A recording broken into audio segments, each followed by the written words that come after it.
At the end of a record-breaking winter transfer window, some Premier League clubs are ecstatic, while others may be ruining their missed opportunities. In today's video, we're going to look at 8 Premier League clubs, not necessarily all in the top half of the table, but I would say these 8 Premier League teams will have a massive impact on how things finish at the end of the season. We're going to start with the league leaders, Arsenal themselves. They're currently sitting very pretty on top of the Premier League with 50 points. They only have one loss this season, and that was to Manchester United. And it looks like they have avenged that loss by recently beating them. It was quite a interesting affair. But yeah, they're sitting pretty on top of the Premier League. And it was extremely important that they did something during this transfer window. Because as we all know, they are prone to injury problems during February and March. There have been a few times where they have been on top of the Premier League and have fallen off due to injuries. But if we look at the stats here, they've spent a total of £50 million and they bought 3 crucial players. Now, if we look at that £50 million mark, if you remember, Arsenal were going to spend 70 to 80 million euros on Modric, an absolutely quality player from Ukraine, Shakhtar Donetsk, I believe, being the club that he came from. Now, he would have been a massive addition, but we needed more than one player to back us up if we got into a sticky situation with injuries. And yeah, getting 3 players is better than 1. And I think we got some quality players to back us up this season. First off, we're starting with Leonardo Trossard, a proven Premier League player from Brighton. He plays on the left wing, but I believe he moves around quite a lot in terms of moving to the striker position and the right wing. So he's very versatile. So in case we lost anyone to the injury, then that being at the top 3 positions, we would have a good backup plan with Leonardo Trossard. So I'm very, very happy with that purchase. And he's already proven himself by playing against United. And I think he made some good quality runs. And even against City in the FA Cup, he had some decent shots that were saved by the keeper. But he's showing a lot of promise already. The second guy that we got was Jakub Kiwa. If I'm not mistaken from my research, he's from Spezia. He's from Poland, maybe? He's a good quality defender. And we needed a little bit of a backup for Saliba and the other dude that plays at the back, who I've forgotten. My bad. You guys could probably leave a comment in the comment section just to remind me. And finally, we got Jorginho, another proven Premier League player, plays for Chelsea. I didn't even see this coming, if I'm honest. Now, if you would have told me that he's coming to Arsenal at the start of the transfer window, I probably would have said we have better options. But now that he's with us in the team, he's proven Champions League winner. He's a proven Premier League winner, if I'm not mistaken. So he's been there. He has the experience to step in and do a job. So I think he's going to be pretty crucial. And I'm very happy that we got him. So I don't know. We'll have to see how things plan out. But the trust the process hashtag that has followed Arteta in the last 3 seasons seems to be working out for him. And I guess we need to continue trusting the process, and we'll have to wait and see what happens. But fingers crossed. Fingers crossed we do well. Only time will tell. Moving down the order, in second place, we have Manchester City. Now, they already got quite a stacked team, so I don't think any of us really expected any sort of additions during the smaller transfer window in the winter. But Maximo Perroni was signed from Argentina and looks like a signing for the future. I guess if he hits the ground running like Julian Alvarez, then it will be another shrewd bit of business. Perhaps the most surprising news was Juan Cancelo's exit. I didn't see that coming. I know he's moved to Bayern Munich on a loan, but apparently he was unhappy with his lack of playing time and was making his feelings heard through the media. I think I saw a few posts about that. I guess it seems like he's probably made the right move because, like I said, the squad's pretty stacked, so anyone could really replace him. I'm not saying that he's not a quality player, because he is arguably the best fullback and has been potentially the best fullback in the league this season. So it's going to be a tough ask, but I think City are probably the only team that can back that position up. But then you have Nathan Ake, who actually had a very, very good game in the FA Cup. He kept Bukayo Saka extremely quiet. I think he played very well, and he got the goal as well. Man City beating Arsenal 1-0. So he got a very, very good finish. And I didn't actually... I've never really followed his career, but he's got a good finish on him, considering he's a defender. And then you got finally Sergio Gomez, who is also a good backup defender. So yeah, that's about it, really. City are pretty much there and there. I mean, the only reason they would not win the Premier League is if they messed it up themselves. Now, I know it is Arsenal's to lose, according to the bookies and according to everyone else now. They've got a game in hand, 5 points clear. But I would say the 2 games that City still have to play Arsenal, it would be City's fault if they didn't beat Arsenal, because they're there and they've got a fully stacked squad. With Erling Haaland, anything's possible. So, like I said, we're going to have to stay tuned. It's going to be an exciting couple of months. And if it's as exciting as back in 2008, where City and United finished on the same points, but the only thing that differentiated them was goal difference, then we're going to be in for a banger. In third place, we have Newcastle. Newcastle are third in the Premier League. I don't even know if anyone would have been able to predict that on the 2nd of February. Now, they have had some great additions in the summer and some great additions in January. So they were definitely preparing for something this season. But I don't think they were preparing to finish in the top 4. And it very much looks like they will be doing just that. As the window closed, it was actually a very, very steady progression for the Newcastle team. One with probably a view into the future more than anything else, like I mentioned earlier. So the addition of Anthony Gordon kind of, I would say, from what I saw, split the fan base. But the potential for him is there. And that's just my opinion. But he's got some insane raw pace. So that's going to give Newcastle a lot of options. And the intensity that he offers off and on the ball, I think that's exactly what Newcastle was actually looking for. And that being Eddie Howe. So I think he was looking for just that. And that's probably why they signed him. So he's a very good squad upgrade for sure. Then I think we have Harrison Ashby. He's a solid backup option. And I'm pretty sure he will learn a lot from Kieran Trippier, who's currently in his position. So he probably won't get a lot of playing time. But like I said, Newcastle have bought for the future.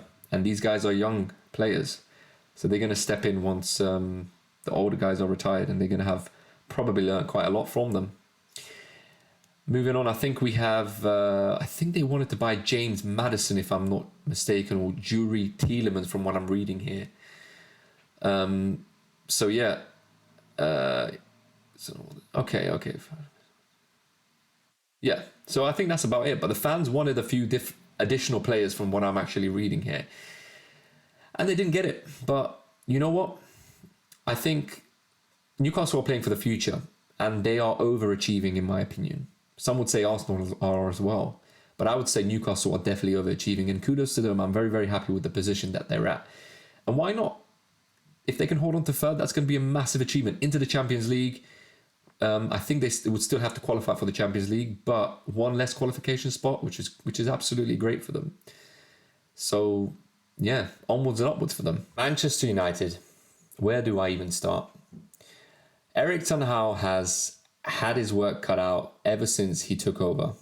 And you know what? I think he's done a very, very good job. I don't think you could have asked any more of him. I think he dealt with a lot of the things that were put in front of him very, very well. He is a very experienced personnel, not just a manager, but I think he's got a lot of life experience. Like I said, from how he dealt with Ronaldo, he seems to have come out pretty positive in the media. Now, I feel bad how Ronaldo has left, but he's left. What can you do?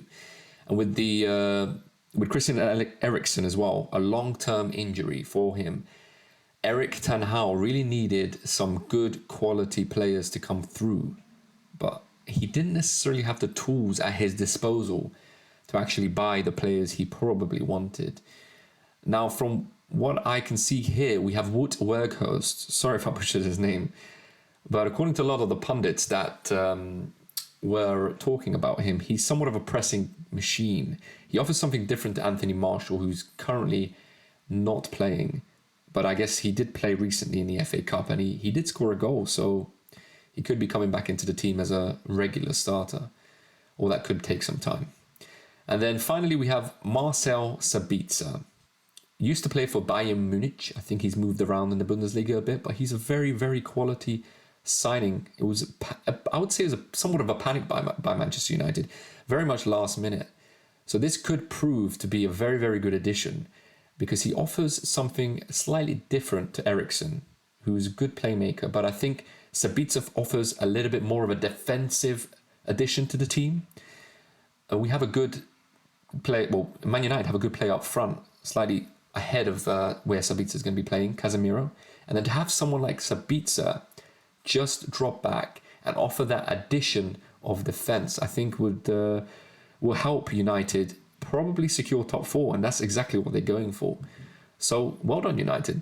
I think you've done a good job. Tottenham Hotspur. Oh my days. I don't know who would even consider supporting this team, and I apologize if I've offended anyone. They were so set to finish top four this season that even I would have not bet against that.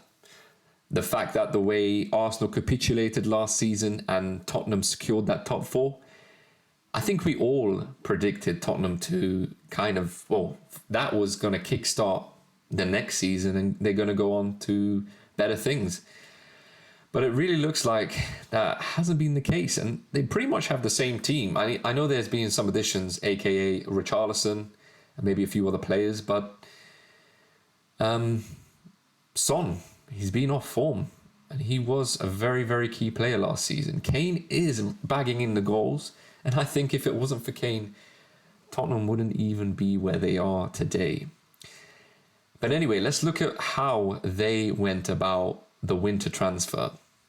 Pedro Porro, a Spain wingback who has excelled at Sporting Lisbon, instantly improves the weakness or the weakest area for Antonio Conte's team. Arnout de Juma also looks far more a Conte-style player than Brian Grill gives his size and ability to beat a player. But Spurs needed more. A top left-sided centre-back, a creative player, and sadly a replacement for legendary goalkeeper Hugo Lloris. We all know how tough it's been for him in the last couple of games. He made a few errors against Arsenal, even against City. Didn't look too good. I don't know. I still don't know how, to this point, Tottenham did lose that game against City when they were 2-0 up after half-time. Surely they could have held on, but they couldn't. It just wasn't meant to be. But yes, Spurs need more. And it's funny that we mentioned they need more because, like I said, they have a good side on paper. But for some reason, the style of play, the way they play is just not coming together against any team. They're kind of grinding wins, which is unlike Spurs of last season. If we look back to last season, it's definitely unlike them. Essentially, Brighton have been very, very good in the way they've done their business. They seem to find very, very good players for good prices, and then they sell them off the bigger teams when eventually they show quite a lot of promise. And that is probably the reason why they sit in sixth place, because they get a lot of non-proven players who end up proving themselves, get the team to a good league position, and then move on. And in 10th place, we have none other than Chelsea FC. Round of applause, everyone. How are they in 10th place, guys? Unbelievable. Unbelievable, Jeff. They've had an absolutely insane transfer window, if you guys didn't hear about it. They've spent over 500 million this January transfer window. And if I'm not mistaken, it's a record-breaking transfer window for January, of course. So the signings that they've brought in: number one, João Felix, a central defender, Benito Badishali, sorry if I butchered his name, to blockbuster deals like Mikhailo Mudryk and Enzo Fernandez. They've spent some big bucks to knock out teams like Arsenal, who were going for Mudryk, and I don't think anyone was going for Enzo, but they still beat their world record transfer fee, which I believe was around 110 million, which is insane. I don't know what to say, honestly. Like, Chelsea are in 10th place, and probably this is why their new owners have definitely turned it up to like 200% this season, or this transfer window. But I think this is more to do with the fact that they've said goodbye to the Premier League for this season, and they're probably focusing a lot on the Champions League, because the squad that they have now is, I would say, is prepared for the Champions League. And the fact that if they put all their eggs in one basket, that being the Champions League, I strongly believe they can get a good run, potentially even be in the final with the team that they have. Because on paper, with the additions that they've added, there is absolutely no reason why they can't win the Champions League. But yeah, I don't know. I'll give you another fact. They've got 30 plus players in their team now. They're stacked with players. So if they ended up having any sort of injuries, they had a lot of backups. With these new players, anything's possible. And yeah, I guess Graham Potter has a big juggling act to do now to perform. And we'll have to wait and see what sort of team he puts forward. But I would say it's a 9 out of 10 for him. So bring on the Champions League. Liverpool FC, one position lower than Chelsea FC. One position lower than Chelsea FC. I don't think anyone would have seen this coming. For a team to have last season been up for four cups, that being the Premier League, the League Cup, the FA Cup, and the Champions League, they were on for the quadruple. And sadly, they only won one cup. But to have gone as low as 9th in the Premier League, and to have lost as many games as they did by only losing one player, that being Mane, an absolutely incredible player who brought a lot of greatness to the team, and I was very, very sad to see him go. I would have loved to have seen someone else go instead of him. But it was a massive, massive loss for them, and it's played dividends. It's quite clear that by losing that one player has really hit Liverpool, and they're at their lowest. I personally feel really, really sorry for them, because they were on top for the last 4 years, battling out with City, only winning one Premier League, in fact. But they played against a very, very good City side. Liverpool are a great team in themselves, but to have only won one Premier League is just as incredible in itself. But yeah, I don't know what they're going to do, because they've talked a lot about Jude Bellingham and when he's going to be going to the team, but nothing's happened in January. So there's a long time left till the next transfer window. But I don't really see what's going to happen with them. They're going to have to kind of fix their internal issues, get their players up and running, because to have lost only one player and to have fallen as low as they have this season, I'm gobsmacked. I'm absolutely gobsmacked. I've got no other words to really say. I just wish the best for them. I want them to somehow crawl back into the top 4. They are great in the Champions League. We need Liverpool in the Champions League. So if they can finish top 4, that would be remarkable. I don't necessarily mind if Chelsea don't make it, but Liverpool would be great in the top 4 position. And whether they can bring it back, who knows? It's definitely going to be a very, very interesting latter end to the season. And with the only addition to the team being, who's that guy? Gakpo, I forgot his name, Cody Gakpo. Great addition to the team. I think he's going to be playing right wing. But yeah, I don't know. If he's the player that makes a difference and gets Liverpool up and running again, then bring on Gakpo. All the best for Liverpool.